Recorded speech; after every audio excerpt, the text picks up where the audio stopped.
Hi, I'm Lindsay Hull, Head of Thought Leadership at S&P Global Sustainable One. And I'm Esther Wielden, a Senior Writer on the Sustainable One Thought Leadership team. Welcome to ESG Insider, an S&P Global podcast where Esther and I take you inside the environmental, social, and governance issues that are shaping the rapidly evolving sustainability landscape. In last week's episode, we talked about the challenge of getting nature on companies' balance sheets. Our guest in that episode, Paul Bodnar, is Director of Sustainable Finance, Industry, and Diplomacy at the Bezos Earth Fund, and he said this needs to happen in order to unlock financial flows for nature. In this episode, we explore how to unlock those financial flows with two guests who spoke on this topic at the Greenfin conference in New York last week. GreenBiz Group hosts the event, and S&P Global Sustainable One was a sponsor. Today, we'll hear about the current landscape from Dr. Carter Ingram. She's Managing Director at Nature and Climate Change Investment and Advisory firm Pollination Group. And we'll also hear how venture capital firm @One Ventures is investing in a world where humanity becomes a net positive to nature by supporting early-stage technology. For this, we'll talk with Tom Chi, founder and managing partner at @One Ventures, which has about $500 million in assets under management. As we'll hear today, many companies depend on the services nature provides. At the same time, global biodiversity is already in rapid decline due to human activity and climate change. 85% of the world's largest companies have a significant dependency on nature across their direct operations. That's according to S&P Global Sustainable One research, and we'll include a link to that in our show notes if you'd like to read more. First up, let's hear from Carter, who starts off by describing what Pollination Group does and her role there. Well, thank you for having me. My name is Carter Ingram. I'm a managing director at Pollination. I lead a lot of our work on nature, including conducting nature risk assessments with our clients, helping our clients set nature strategies, and exploring nature finance opportunities. I work with a lot of companies in the food, fiber, and ag space as well. And Pollination, more generally, is a nature and climate change investment and advisory firm. We have a joint venture with HSBC in which we've committed to raising $1 billion to invest in opportunities that deliver financial returns and also deliver outcomes for biodiversity and for climate. Then we have Pollination Capital Partners, where I sit, which is where our advisory business is located. We also have other investment funds, venture capital funds, in which we're investing in nature and climate tech. We also have project development funds where we support implementation of nature-based projects related to climate change mitigation. For example, Delta Blue Carbon, which is one of the biggest blue carbon projects in the world. We also have a foundation in which we work very closely with community groups and indigenous peoples to support nature-based solutions and their engagement with environmental markets. And we also have a law firm. And our unique structure allows us to work across the ecosystem of actors and stakeholders who are important for driving the transition to net zero and supporting outcomes that are positive for nature. And that is core to our mission. We are focused on catalyzing the transition to net zero and supporting a transition to a nature positive future. I asked Carter to explain what a transition to a nature positive future means for Pollination. You'll hear her mention the TNFD. That's the Task Force on Nature-Related Financial Disclosures. Okay, here's Carter. Yeah, so, there's a big focus on nature positive right now, and we want to support that transition and the efforts to generate outcomes that are positive for nature. I think we're careful not to say that a specific organization can be nature positive, but we can all contribute to a nature positive future. And there are still a lot of efforts underway to define exactly what nature positive is and what that means exactly. We are focused on delivering outcomes that will deliver uplift for biodiversity, will help restore and conserve biodiversity through the clients we work with and through the investments that we make. Great, thank you. So what is the current state of the global nature finance landscape? That's a great question. So there have been a lot of different studies on this recently, and there were several sessions on this at Greenfin. There's definitely been an uptick in interest and awareness, and there's been a growth in investments in nature based solutions more recently, but there's still a significant gap, and it still lags significantly behind climate finance. What is really important, and this came up a lot at the conference as well, while there's growing financing available for nature based solutions, the amount of money that's going into subsidies that result in the degradation of nature far outpaces the amount of financing going into nature. So we need to address both increasing financing for nature that will support some of those positive outcomes for biodiversity through restoration and conservation and sustainable management, but also direct harmful subsidies away from activities that degrade or destroy nature. So earlier you mentioned how the amount of money that's actually going into nature is quite small compared to the impacts that other financing is causing. What are some of the ways to solve that problem? What needs to happen to get the investments scaled up for nature? Yeah, that's a great question. And there's so many different components to it. There's a policy and regulatory dimension. We need policies that basically incentivize positive actions for nature activities, management activities, development projects, farming practices that support positive outcomes for nature. And currently, a lot of our policies don't do that. So we need a policy and regulatory environment that supports and incentivizes practices that generate positive outcomes for nature. In addition, we need corporate action on nature as well. And some of the recent frameworks like TNFD, Science-Based Targets for Nature, are providing practical guidance and frameworks on how companies can better understand their impacts and dependencies on nature and how those translate into financial risks for the company, for the business, and for society more broadly. And despite the fact that the awareness of the importance of understanding impacts and dependencies on nature by business has been growing, very few companies actually understand what their impacts and dependencies on nature are. That is really important for businesses to take action on nature. And the TNFD provides excellent guidance on how to do that. And that's important because one of the things we need to do that hasn't existed historically is understand the value that nature plays in our economies and for businesses. And so being able to understand the degree to which changes in your dependencies or impacts on nature can have a financial impact on your business or on the economy is really important. There have been an increasing number of studies to basically understand the value that nature provides to economies globally. And it was mentioned at the conference that we need more of those. Several countries have done studies like that recently, and we need more studies like that so that governments also understand the value that they have at risk if nature is lost, and the opportunity, the economic opportunities that come from protecting nature. There are efforts underway to create natural capital accounts that will, at the government level and corporate level, integrate the value of nature onto government and corporate balance sheets, which should also support that as well. And in addition, we've had the voluntary carbon markets and the nature-based carbon markets, which have provided an incentive to support conservation and restoration of forests that store, sequester carbon. And that is an important source of financing for nature. There's also new opportunities that are emerging, like biodiversity credits. There are other financing mechanisms that exist that could be scaled up or enhanced to have a bigger impact in more locations, like debt for nature, nature swaps, and blue bonds, for example. And then there's opportunities to integrate the value of nature into existing products and mechanisms like insurance or loans, for example. Even though there are some examples of that happening globally, it still is not mainstream. So I think integrating nature into our existing financial system and economic system is really important, in addition to those markets that are explicitly focused on nature, either the carbon market or the biodiversity credits or conservation easements or things like that that were mentioned quite a bit at the conference.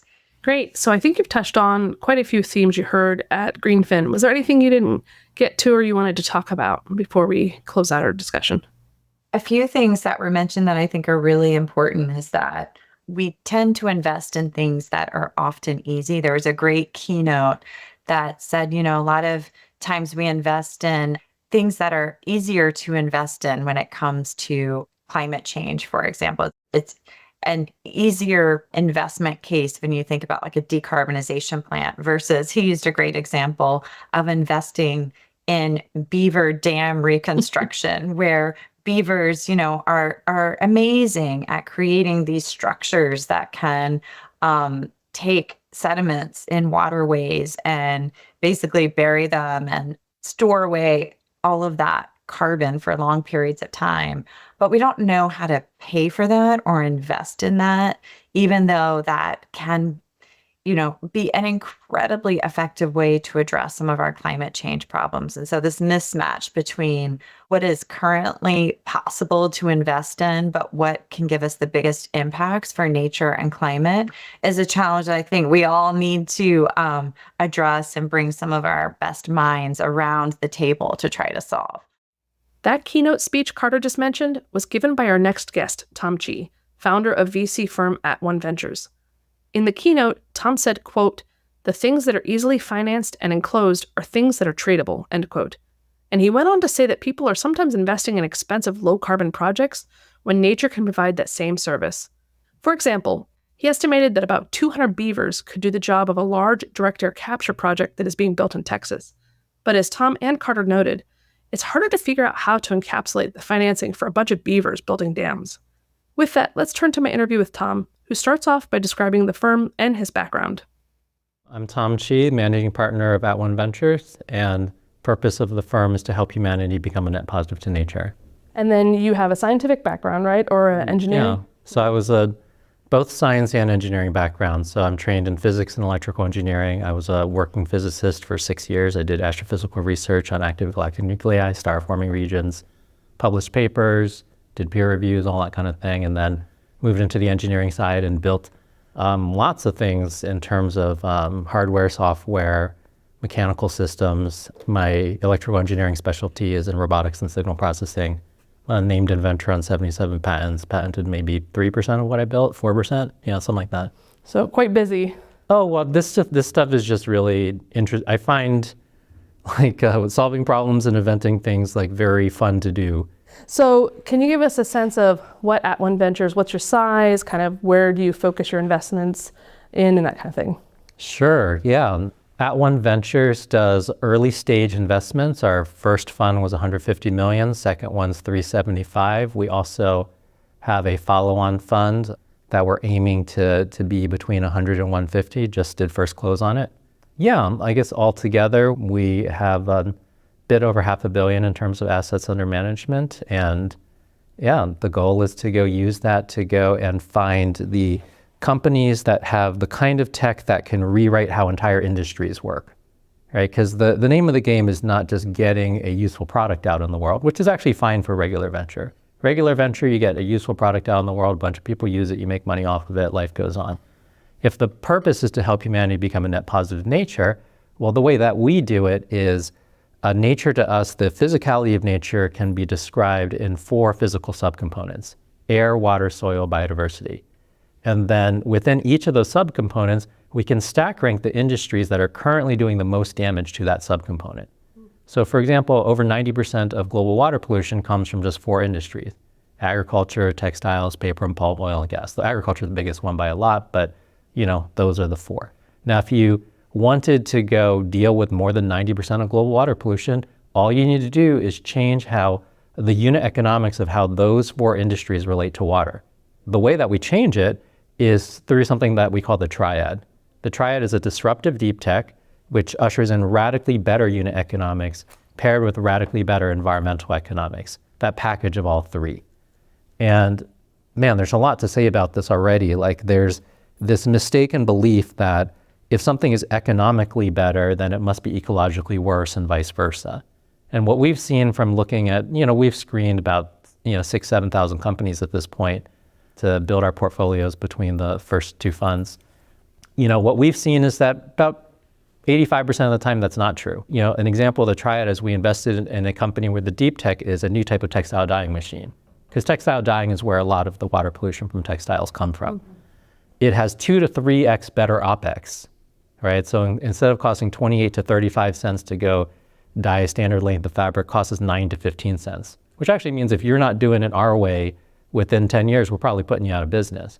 But notably, instead of generating multiple metric tons of wastewater per day, our system generates about, 1 to 3 ounces of wastewater a week.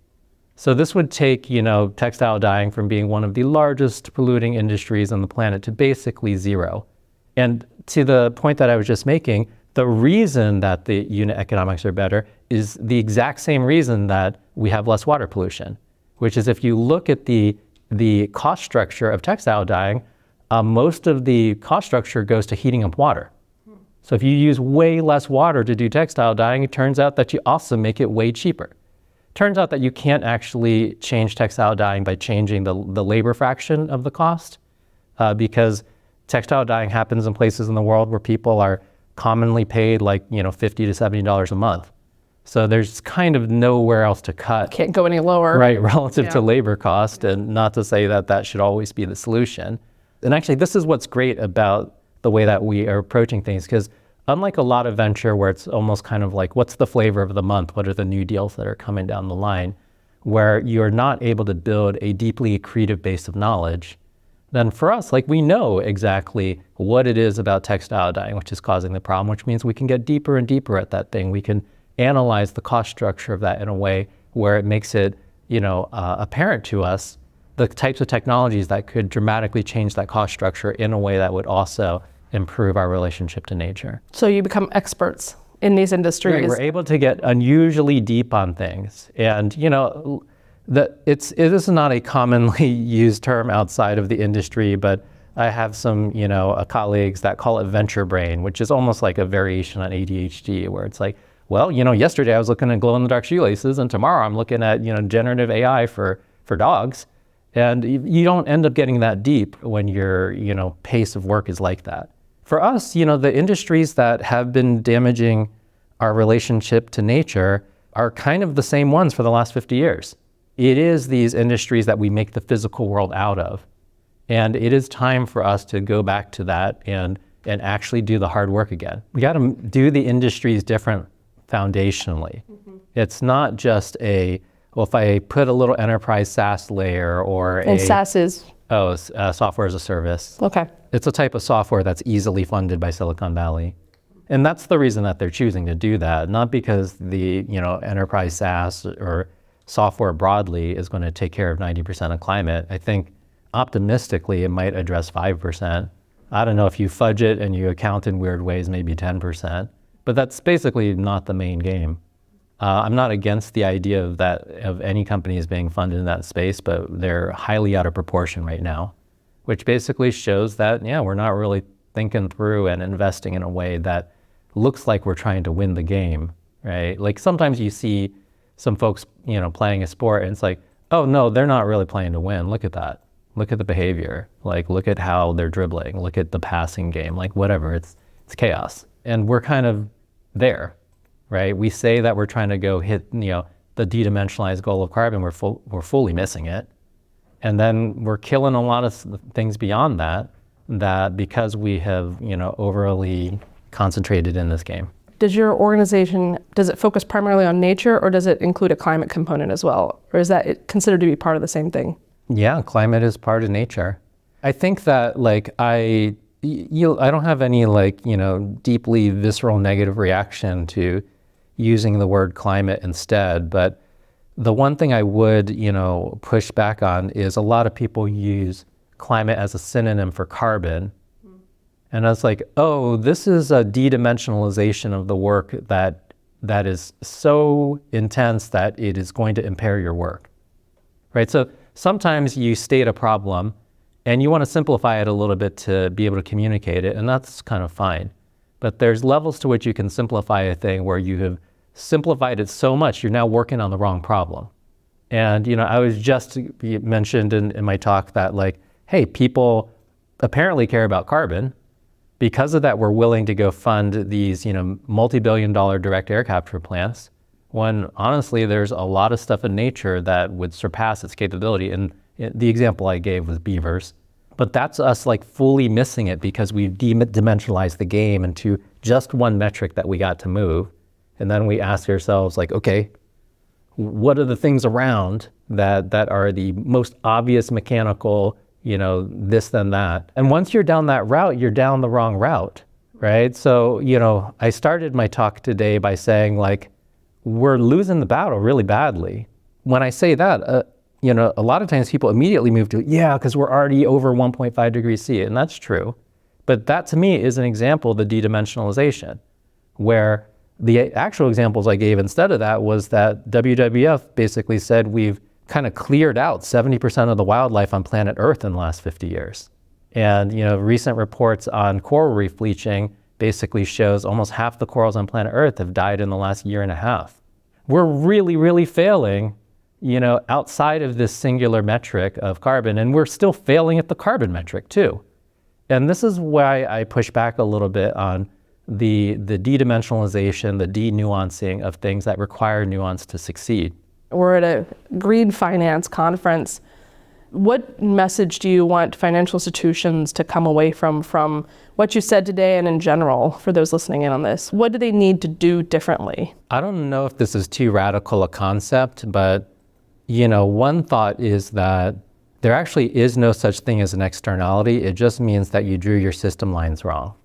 And if one wants to keep the idea of an externality, I would actually flip it around, which is the economy is an externality to nature, right? Like the nature is way, way bigger than the economy in terms of, the energy that it uses, the productivity that it creates. The human economy is like a tiny subset of that productivity, a tiny subset of that energy, right? Like we as a civilization use 0.6 exajoules of energy per year right now. But the things that we've, done to the climate have already added 400 exajoules of energy to the ocean. So think about 0.6 compared to 400. That's like almost 100x difference in terms of the energy that humanity actually uses in its tiny little feeble economy versus the scale of damage that we're doing in the ecosystem because of it and the type of energy that's in the ecosystem, right? It's a very egoic position to be like, well, look how important we are and the global economy is the most important thing. And how do we deal with this little side issue of nature? It's like, no. Nature's number one going to outlast us.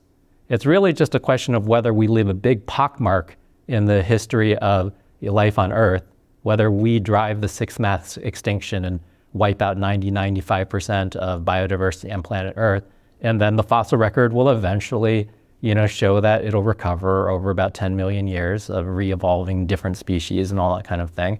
But it would actually kind of suck because we might lose 5, 10, 20 million years of biodiversity in Earth's history on a planet that doesn't have forever to go express all the life that it's going to express before the sun swallows up the planet. I know we have like 2 minutes left here. Can you give us a couple more examples of where you invested? One of the ones that people like to talk about a decent amount is we backed the first vaccine to protect honeybees. And, it took it from pre-approval to now USDA approved and rolling out. And we are seeing it improves the health of the hive broadly, even before an outbreak. But it absolutely protects against outbreaks of some bacterial diseases for bees. Also protects against deformed wing virus. But that's an example of, a thing you're not even going to think about if you're focused just on the carbon metric. Because how much does the bees change the carbon metric? Well, not that much directly. But a thing to go know is that the majority of biomass on planet Earth is plants. And the majority of plants on planet Earth are angiosperms, which are flowering plants. That's about 80% of all plant species are angiosperms. And angiosperms are obligate mutualists. They require pollinators in order to go and exist in the world. And bees and flies and some birds and rodents and all that sort of thing, and bats, are the pollinators. And when you go and wipe out that type of population, actually you are affecting the carbon balance of the planet Earth, but it requires a little bit more nuanced understanding of what becomes what, as opposed to, well, how does this become a carbon metric? I don't understand how bees are carbon. And it's like, well, you would if you just understood a little bit more about biology on planet Earth.